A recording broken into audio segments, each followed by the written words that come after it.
All right, well, let's uh let's get started, everyone. Good morning. It's wonderful to see all of the faces and all the places behind the faces. That's one of the neat things about this type of connection, I think. Happy spring to everyone. It is March 28th today as we are having this gathering together, and the seasons are shifting here in southern Minnesota. We're really noticing the warmth the past few weeks, the increased light the past few weeks, and on my walks, I'm noticing now just the very beginnings of some buds on the lilac bushes that are near my house. So it does feel like spring is in fact going to happen. The miracle that happens every year that usually midwinter I begin to doubt. There's probably a whole Dharma talk in just that, but what happens every spring is just a hint of the thing, as my Benedictine friends say. So I want to talk this morning about a short poem that has a springtime feel to it to me, because it's about wildflowers, and wildflowers have that kind of spring vibe. This is by our friend Isa. I've put it in the chat there for all of you if you want to look at it. He's very widely translated, so it's quite possible that you'd be able to find different translations of the same haiku online if you were to look. And Isa is one of the masters, one of the 5 Japanese haiku masters, and he was a Buddhist. And I think last time I gave a talk about Isa, I said he was a Zen guy. He's not a Zen guy, he's a Buddhist guy. And although there's overlap between those two things, they are not synonymous. So I sometimes am clumsy in my speech. I know a lot of us can be if we're so immersed in just one expression of a tradition, we start to imagine that it is the tradition, and that's not accurate. But Isa had a very Buddhist sensibility in his writing, and for those of us familiar with his work, we see a lot of Dharma. We can find a lot of Dharma in it, especially the tenderheartedness and the compassion that he expresses for all living beings and all living systems, especially what he would have seen as the marginalized or overlooked or oppressed or ignored. And he also has recurrent themes of ephemerality, impermanence, things being kind of vanishing before his eyes. And of course, we all know impermanence is one of the marks of existence in our Buddhist tradition. So we see a lot of Dharma in the work of Isa. He offered us a lot in the form of his haiku. So our haiku today, which I will read for you in case you don't have the text there in front of you, is: such intricate wildflowers bloomed in one short night. Such intricate wildflowers bloomed in one short night. Such a space he creates for us there. Such a space. So, like all poetry, and like a lot of more interpretive Dharma, especially more poetic Dharma, I think there's a lot of doorways in here, a lot of possibilities for interpretation. So I'll just share with you what struck me about this little poem, and I invite you to spend time with the poem on your own and see what it might have to offer you. Surely your discoverings about your own heart mind are of primary importance to your practice, right? So I'll offer you what it awoke in me, but this is just what it awoke in me. So the way that this has been translated into English, we've added some punctuation, whoever translated this, and broke it down into the 2 pieces that haiku oftentimes come in. Such intricate wildflowers bloomed, exclamation point, in one short night, to kind of highlight the wonder, the surprise. Right? Wow. So it's easy for me to imagine him waking up and seeing the very same landscape that he had seen the day before, and yet noticing a dramatic shift in such a short amount of time, one short night, to see how much growth had happened. And part of the power in that idea for me, not only is that growth happens sometimes in spurts, it can happen very, very suddenly, which can feel like hope for us, right? But also that it happened without him being aware of it, right? Dogen, in our own Soto Zen tradition, reminds us, do not necessarily think you'll be aware of enlightenment, right? Or aware of your own enlightenment. Don't necessarily think you're going to notice that happening, or even be able to recognize it when it's there. So growth happening during the dark is one of the things that really moves me about this piece. A short, dark time. And dark times can have tremendous transformative potential.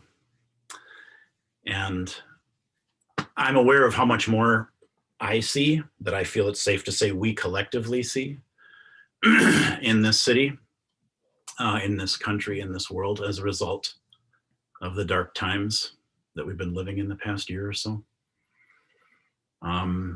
Sometimes opening up our eyes can feel like living in a different version of the world. Lots of intricate wildflowers bloomed in the past year from very, very dark places. And awareness in the Zen tradition is, of course, our wildflower. We even trace our origins. The Zen tradition traces its origins all the way back to the single flower, right? Held up by the Buddha as one of his talks, the wordless talk, the flower sermon of just the flower.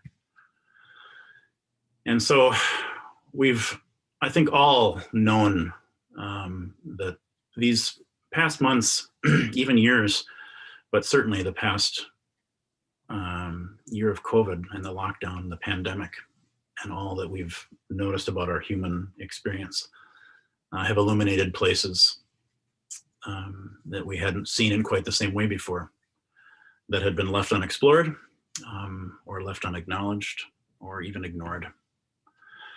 And so darkness can sometimes challenge how we see and how we know. And very much, I think the Zen tradition of Buddhism is definitely about making a decision, an intentional choice to choose to see what we are able to see, to choose to know what we are able to know, and to choose as deeply as we are capable to accept the reality, to explore, inquire about our crucial place in it. And so what happens during darkness and what happens during the night is part of where this poem takes me. And Isa, in our little poem, is describing night of not only a time of growth, but of actual blooming, because he's using the flower as the metaphor, as opposed to a vine that gets longer, or a leaf that gets, or roots that go deeper into the soil, right? And we tend, as humans, because of our senses, right, to think of night as something real. We experience it as a very separate entity. We tend to think of it as a time of increased danger. Again, because of our senses, right? It's a time for us of less visual knowing. We are less certain visually, and we're very visually oriented creatures, a lot of us. But because our vision sense is limited, we can perceive less via the sense gate of vision than we can during what we call the day. And for us, less seeing seems to equate to less knowing, and less knowing seems to equate to more danger. And more danger causes us to experience more of the emotional state that we call fear, right? Night is associated with fear. But objectively, actual danger doesn't really change much at night. Only our perception does. And experience through the lens of fear, through the lens of the emotional state that we call fear, which leads us to aversion, right? Night is A, real thing, right? And B, a dangerous thing. And it is therefore not a time of exploration or growth, let alone a time of blooming, right? As Isa is inviting us to experience, right? So let's look at this a little bit. Let's look at the dark. What is dark, right? This is spring. We're coming into a time of more light, less dark. Well, let's look at that. I saw a wonderful little passage on Twitter the other day that I'll read for you. When the world seems dark, I remind myself that Mr. Rogers once got a letter from a blind girl who wrote that she had heard him say that he owned fish, but she worried that they weren't being fed. So at the end of every following show, he would narrate, "I'm feeding the fish," just for her. When the world seems dark, I remind myself that Mr. Rogers once got a letter from a blind girl who wrote that she had heard him say that he owned fish, but worried that they weren't being fed. So at the end of every following show, he would narrate, "I'm feeding the fish," just for her.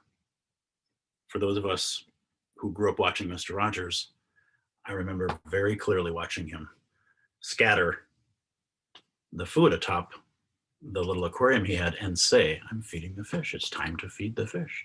Let's go feed the fish."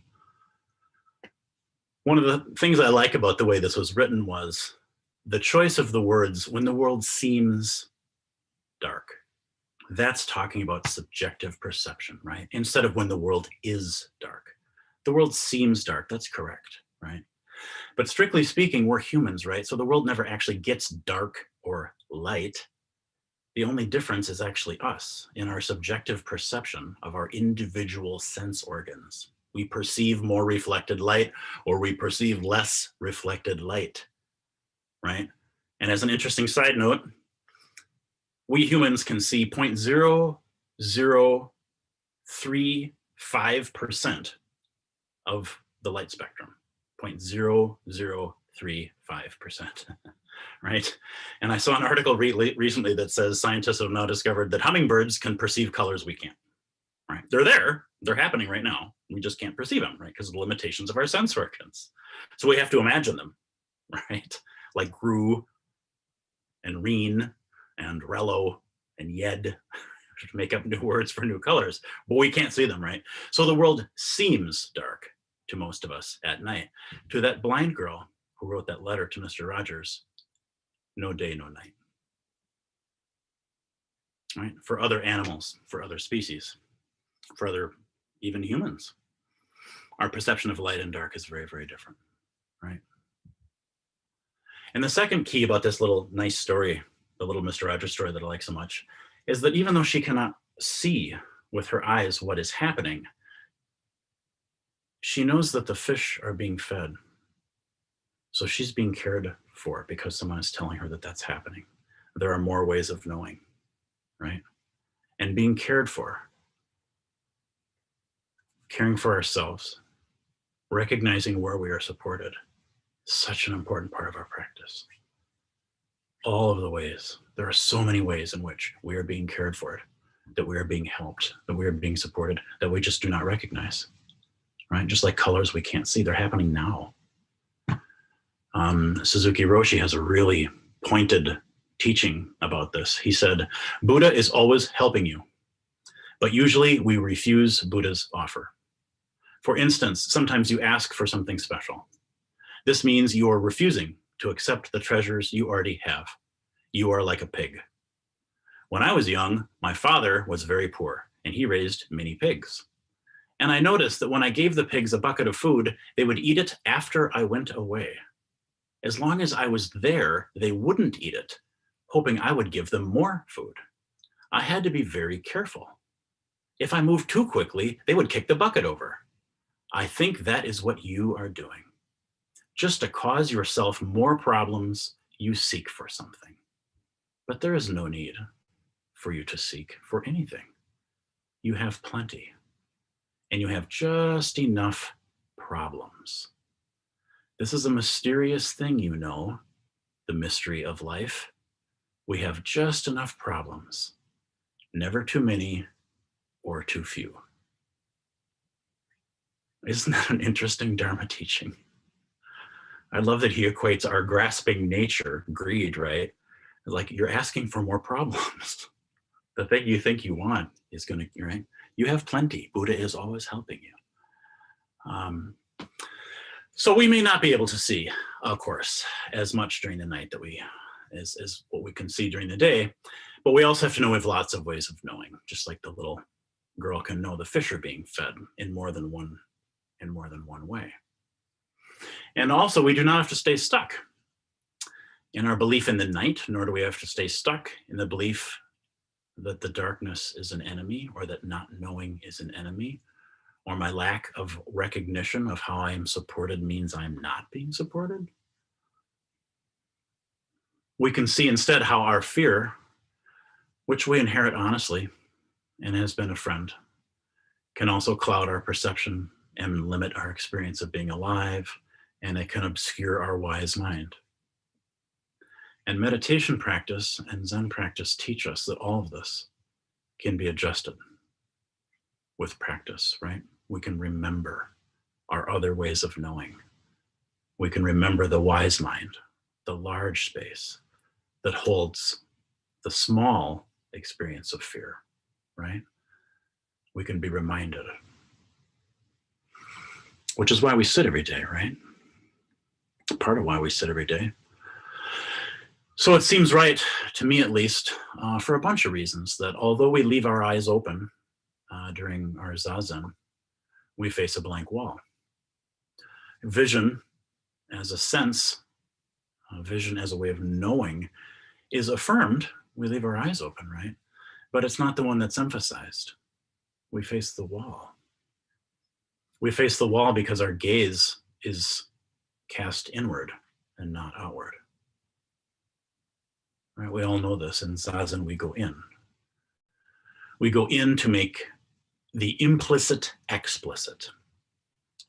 We see the myth for what it is. Oh, right, night is just a fancy word to describe a sense of perceptions and sometimes an emotion, but it's not real any more than self, any more than permanence, any more than, right? This is what we're encouraged to do throughout Buddhism, but boy, especially in the Zen tradition, right? Make the implicit explicit. Turn the light inwardly to illuminate the self, as Dogen says. And then he actually goes on, this is from Fukan Zazengi, to say that when we do this, we're like a dragon gaining the water, like a tiger settling into the mountains. That recalls in me the same feeling as wildflowers blooming in the night. It's dark, and yet the thing happens naturally. It's wildflower nature to bloom. Dragon gaining the water nature. The tiger's nature to settle in to the mountain. Human, part of our human nature to gaze inwardly and go, oh, what is this? What is this? What really is this, right? And obviously the point of Zazen, of turning the light inwards in Soto Zen, is to actualize enlightenment, to actualize the activity of enlightenment itself. That is to say, to shine the light of awareness and to see what we hadn't previously seen, to know what we hadn't previously known, is enlightenment, right? Why else would we call it enlightenment if it didn't mean to enlighten? Like, of course, that's what it is, to see something you haven't seen before, to know something you haven't known before, to bring a light to something that was previously dark. That's implicit in the entire tradition, right? If we actually meant try to escape darkness or difficulty or suffering or pain by dissociating into trance states and speculative fantasy, we'd have called it something other than enlightenment. And our Zazen would be very, very different. So Zazen, the actualization of enlightenment, the moment of meeting darkness with light, with awareness, that which is unknown with that which is known. Zazen is an activity then of discovery. It is a discovery activity. We are called upon to be explorers in Zen. And as explorers, we're driven by the curiosity, right? To go out. And in this case, the out is in, because this is spiritual practice, right? We go in, but we explore the frontier for the sake of participation in, and we explore for the sake of connection to, inclusion of whatever we find.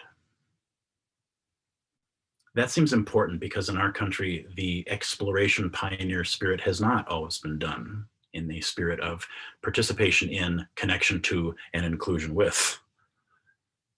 It's important to recognize we can explore for lots of different reasons. We are looking to learn. We are looking to make friends. We're looking to help those who may need it and to accept help from those who may offer it. You can feel that, I hope, in all of Zen tradition, ahimsa, nonviolence. We explore to better understand the lines that have been drawn on maps, and sometimes to erase those lines, sometimes to redraw them. But we do not explore to claim or to steal or to conquer or to own. Remember, this is an internal landscape. I am talking, or we're using the metaphor of going in, of going out to represent going in. I'm exploring landscapes within myself, areas of memory, areas of emotion, patterning of thought, the human experience that shows up inside of this one unique body. And I'm exploring it with the spirit of, the hope of learning, making friends, understanding, helping, offering, being helped, being supported, discovering. That's what I'm going in to do. I'm not going in with my egoic consciousness to try to claim or steal or conquer or own. And it's a very different energy, right?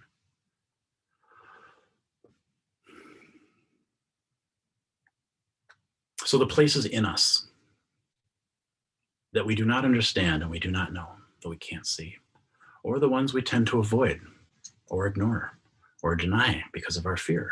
This is our reaction to the dark. It's harder to go out during the night. We're scared of what might be out there. It's harder to go into the places in us that we don't recognize. I don't know that place. I don't understand what that feeling means. I don't really get that aversion. I don't really understand why I'm so avoidant of that person, of that idea, right? What is that about? What is that about is a saying yes and being curious about and turning toward. And I'm acknowledging, as we all must, that we have a strong initial impulse to do the opposite. That we have a strong initial impulse to do the opposite. That's an obvious truth, but it's sometimes uncomfortable in communities like ours, right? We're a contemplative community. We're a meditation community, right?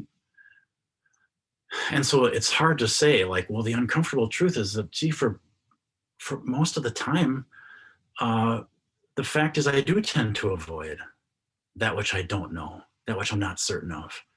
I do have a habit. I've got a strongly ingrained habit to deny or ignore. Of course I do. I experience fear. Right. Of course I do. Of course you do. We all do. Right? This avoidance of ours is a habit in the rest of our everyday life. So why would Zazen be any different? Right? We stick with our habits, the places and the thoughts and the emotions that are familiar, where we feel mastery, where it's well lit, where we understand it, right? Of course we do. This is a very, very human thing, but boy, the invitation of Zen is something else. We tend to stay in the places inside of ourselves that we are the safest. And I want to emphasize that for myself in my own experience, there are times when that was necessary. There are times when that was actually kind. There are times when it wasn't appropriate or healthy for me to explore, to go out to the edges. That wasn't a good thing for me to do. Times in my life when that would have been unwise. And I trust you know that experience too, right? There are times when just to walk around the neighborhood in the middle of the day is the best thing to do, right? Maybe on that walk, I can notice little bits that I hadn't seen before. I can notice change, but I don't necessarily have to go to the place that I have never gone in the middle of the night. I don't always have to do that. Nevertheless, with that acknowledgement, right? With that being said, I have to remind myself that the spirit of Buddhism is to know that which is not known and to bring light to that which is not illuminated, enlightenment, right? That is the spirit of the tradition, right? So the places inside of me that are well mapped and well illuminated are not the places that my Zazen needs to stay, right? Those are the safe neighborhoods. But staying there is not the activity of enlightenment that can just be kind of self-soothing pain killing. And enlightenment is way more dangerous, in a sense, at least to use our metaphor today, because by definition, enlightenment is a moment of discovering something we haven't seen before, going to a place we haven't been before, exploring a landscape of thought, of impulse, of emotion, of physicality that we have not experienced before, or at least experiencing it in a new way, or at least experiencing it to another degree of depth we haven't experienced it before. It's new is the point. It's enlightenment. It's new. And so it's funny to me, actually, it's kind of strange that we tend almost universally to imagine that a moment of enlightenment would be a moment of pleasant, comfortable, even like bliss experience, right? When many of the moments of great discovery in our lives are not that. Sometimes moments of sudden and profound apprehension in our lives, discovering something really big, really new, having a giant new experience is oftentimes the opposite of that. I mean, there's quite a spectrum here, but you can sort of see, wow, they call it growing pains for a reason, right? So it's interesting that we have this idea that a moment of enlightenment will automatically be this really pleasant, wonderful, kind of transcendent, blissful thing, when the truth is seeing how pervasive my fear is, how pervasive the patterning of greed and acquisition is in my consciousness. Having a moment where you see just a little more, oh, that's how deep the anger and the hate go. Oh, that's a moment of enlightenment. I've just seen it. I didn't ever see it before. I didn't know it went down that deep. Now that I see it, I can make a choice. Now I have agency. Now I have influence. Now I'm actually walking the path. This is what it looks like. Is that a comfortable moment? No. But I'm more in alignment with truth. I'm much more in alignment with truth. That's the whole point. Reality as it is. Wow, it goes deep. Yes, yes, it does. That's a moment. Wow, right? So when I look at my own history with sitting and sitting and sitting and sitting, day after day, month after month, year after year, I have to acknowledge that my general habit is the opposite of enlightenment. My general habit is still instinctual fear of that which I do not know. My general habit is still to stay with that which I know and I feel is safe and well lit and organized and on the map, because that's how I experience comfort or pleasure or stress reduction or symptom management or whatever I want to call that. And as skillful as that often is, as well needed as that sometimes is, I recognize that can't be the core of my practice. I can't just keep choosing to not see that which could be seen, that which is offering itself, right? Charlotte Joko Beck said, our practice must be careful, meticulous, patient. We must face everything. That to me sounds like another way of just describing the Bodhisattva vows. But I remember reading that when I was about 3 years into practice, maybe, because I bought Joko Beck's book at a used bookstore. I had no idea who she was or what it was part of. It was just a book that had Zen in the title. And I got that far in the book and I put it away because that sentence scared me so much. I had the opposite idea of what practice was about. And so I said, nope, no, thank you. And I circled back and then realized, thank you, Joko, for speaking truth. Our practice must be careful, meticulous, patient. We must face everything. That is a very different description of exploration. Right? This is my imaginary world here I'm holding up in front of you. Right? We want to explore all of it. We must know all of it. And the spirit in which that exploration happens is so important to us as Zen practitioners. It's so important to us as Buddhists. Central to everything we do is compassion. Central to everything we do is wisdom. Central to everything we do is about connection, inclusion, becoming one with, not rising above, not going below, right? It's this very central theme. We see it a trillion different ways in a trillion different passages. We face everything. We're in relationship with all of the parts of ourselves. We're in relationship with all the natural systems. We're in relationship with all of the peoples of the world throughout past, present, and infinite future in this tradition. There's nothing but relationship. That's what emptiness is, right? We must be in relationship with everything. That's why I'm emphasizing the fear part, because that's the thing that gets in the way. I imagine the dark. I imagine the danger. I'm not saying danger isn't real. I'm not saying darkness isn't real, but I'm just reminding us that's perception.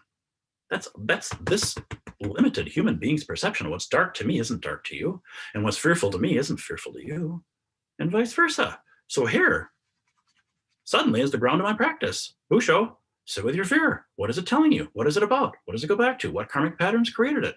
Can you make friends with it? Can you connect with it? Can you relate to it? Can you separate the truth in it from the falsehood in it? That's my job. That's what I'm here to do, right? Wow. Let's look closely at this thing you call dark. Let's look closely at this thing that you are so adamant about reifying as dangerous. We really need to disarm, and that's where the disarming happens. Wow. Wow. Otherwise, I'm just obeying instinct. Otherwise, I'm just picking up a weapon, not even knowing, right?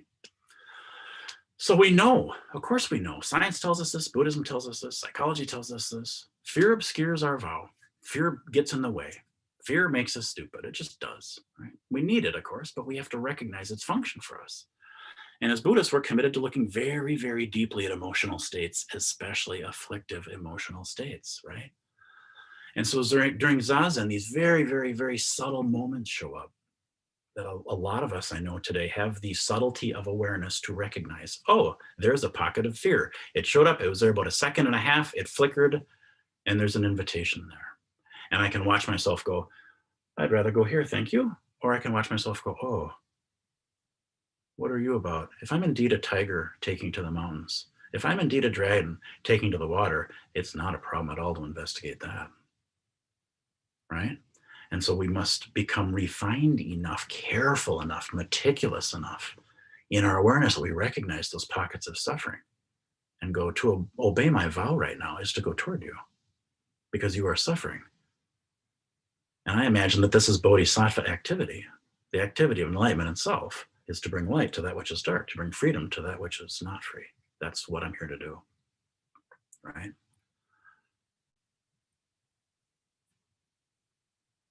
If we're not careful, we can use instructions to kind of reinforce our fear. We can use even meditation instructions to reinforce the body of apprehension and anxiety that we all carry, the universal body. We can become like very, very fearful parents to ourselves, even during our meditation, and we can reinforce that fear. We can justify that fear by repeating our meditation instructions. You know, if we're not careful, we misunderstand. We misunderstand meditation instructions. Oh, there's some fear. No, stay with the body, stay with the breath.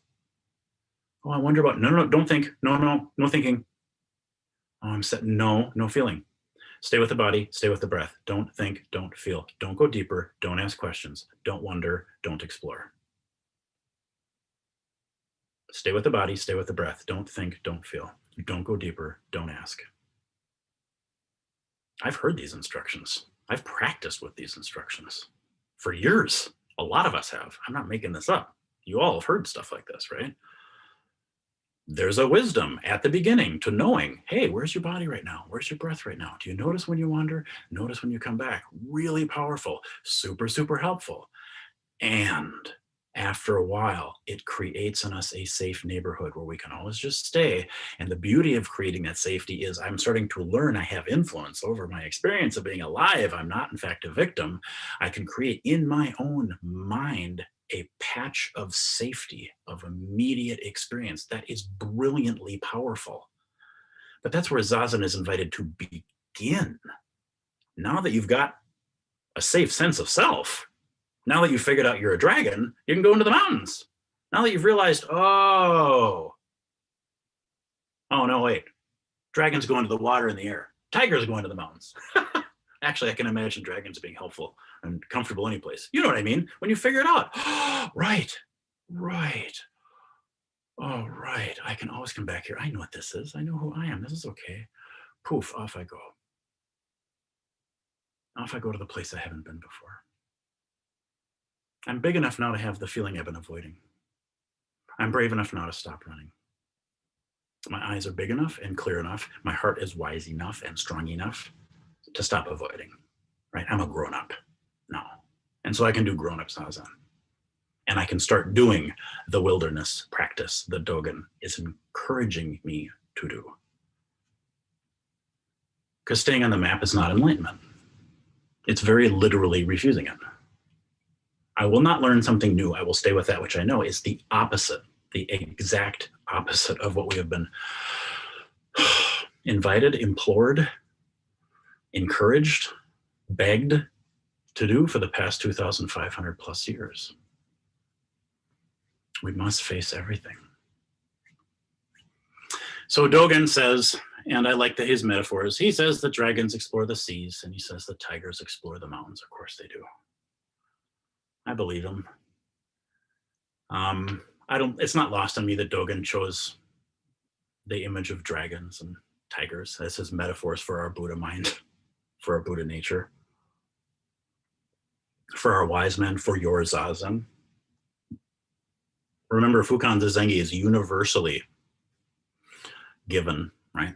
His audience for that piece, when he's using these metaphors, is everybody. So he's addressing you. That's your zazen he's talking about. That's your Buddha mind. You're the dragon. You're the tiger. These are images of ability, right? Ability, mastery, strength, courage. Right? They're not images of owning or attaining or conquering, or that's no. That's human. He doesn't use that as his image. He's reminding you of the nature of your original mind is able. It is upright. It is Buddha. It is strong. It is courageous. Of course you can go toward the dark. Wow. Not only is that your vow, but you're completely able and capable of doing that. That's the natural inclination of Buddha. That's what we do. It's as natural as reaching for the pillow in the dark, right? Our urge to explore with compassion is as natural to us as breathing. We absolutely can explore our own internal landscape with this very same spirit. We absolutely can. We practice it over and over and over, and we get better and better at doing it. But of course we can. We would never be invited to do it if we couldn't do it. Of course we can do it. That's the invitation, to see how we bloom in the darkness, to see the connection between how we put roots down into that which we do not know, like a plant does, and how something happens. Something just happens, doesn't it? It just happens. We have so many ways of knowing, so many ways of apprehension. There's some deeply wise part of every human being, I'm 100% convinced, that I already know is it's fine, everything's fine, everything's already done, it's all fine. Everything's already awake. This is the activity of enlightenment. This is the thing right here. This is it, right? What happens every spring? This is it. And so since I know that, since I have that awareness, since I can touch even a small part of that, confidence, strength, I don't know, all these words seem too small to me. I immediately find in me the courage and the clarity and the compassion to move toward that which is darker or smaller or confused or doesn't know. Of course, it's no problem. Just like parents rush toward their kids when they fall and skin their knee, right?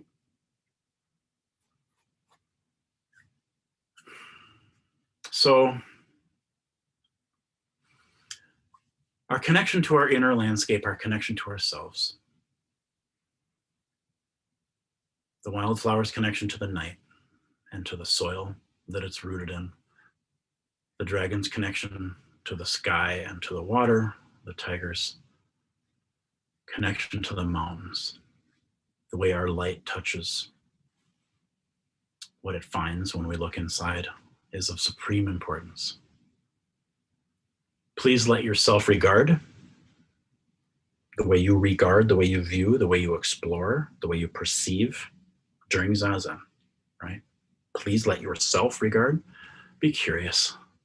Please let it be exploring. Please let it be brave. You can trust anything you find there. There's no such thing as an unsafe neighborhood inside. Oh, there's pain. But you're Buddha. And over time, things will show themselves to you and you are able to see and know them. It's your nature, right?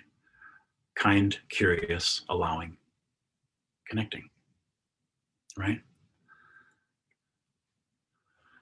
Wildflowers so connected to the dark, roots so comfortable there in the cool, moist earth.